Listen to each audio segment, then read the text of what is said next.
going on, guys? So welcome back to the STC channel. Today I'm going to show you how to change front brakes on a 95 through 05 Cavalier Sunfire. Let's get to it.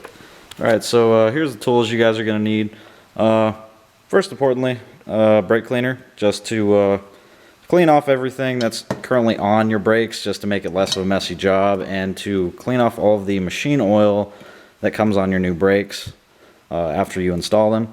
Obviously a ratchet, and you're going to need a 3/8 hex bit socket, and then you're going to need your brake caliper compressor of your choice, and grease for the caliper slides once you put them back on, and then just have some brake fluid on standby just in case you're low, you know, or say you want to actually bleed them. It's not necessary, but good to have. Most importantly, what you're going to need is your brakes. I chose to go with some Power Stop drilled and slotted rotors with ceramic pads.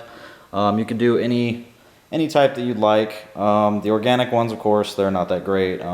This is a good upgrade for these cars. You could do, there's a brand on eBay called Brake Motive. They do pretty good. We have them on literally every one of our cars. I actually ordered brake motives and they sent me Power Stops. Don't know what that's about. Maybe they're the same company, but let's get to the installation.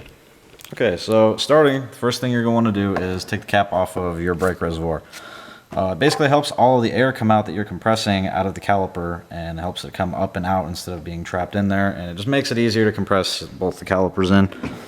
And then what you're going to do to start to get the caliper off is there is two slides that you have to remove on the caliper, of course, that control the back and forth motion when you hit the brakes.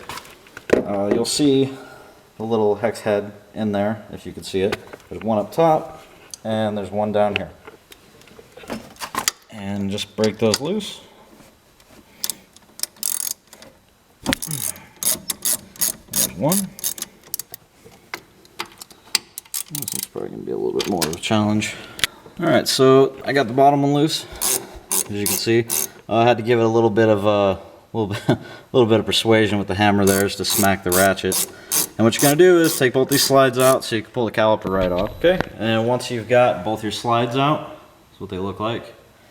You're going to want to pull the caliper off and have something to set it on or hang it from. Usually, you could do like a bungee cord off of the spring or something of that nature.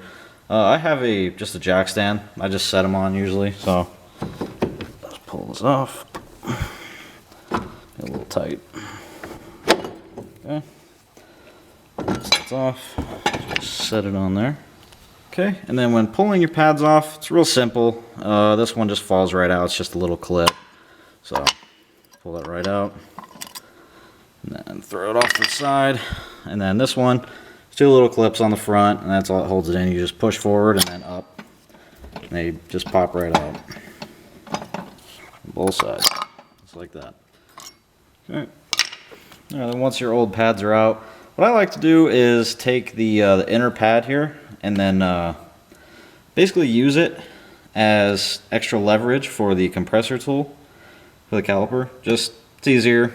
I mean, it's less of a throw, and it'll always go flush with the pad against the back of the caliper.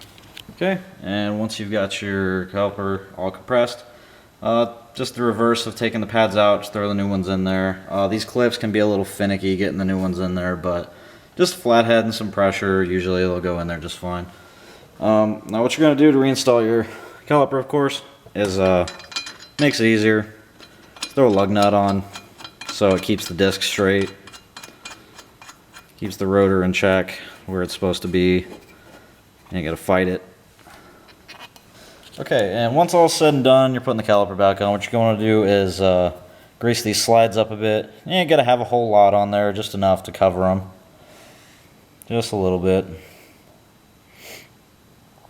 And you're going to want to do it on both. Just makes it easier and it's better. It's not something you want to skimp out on.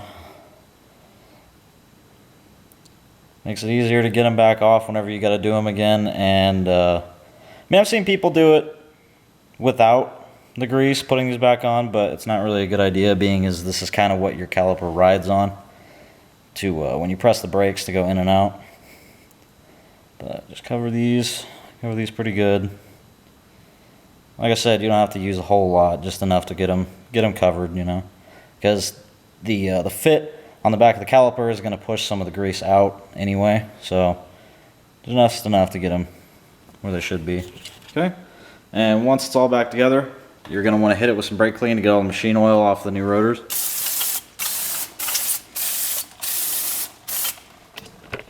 Just turn it. Get all the surface. And that's it. Alright, thank you guys for watching this video. Don't forget to give this video a like.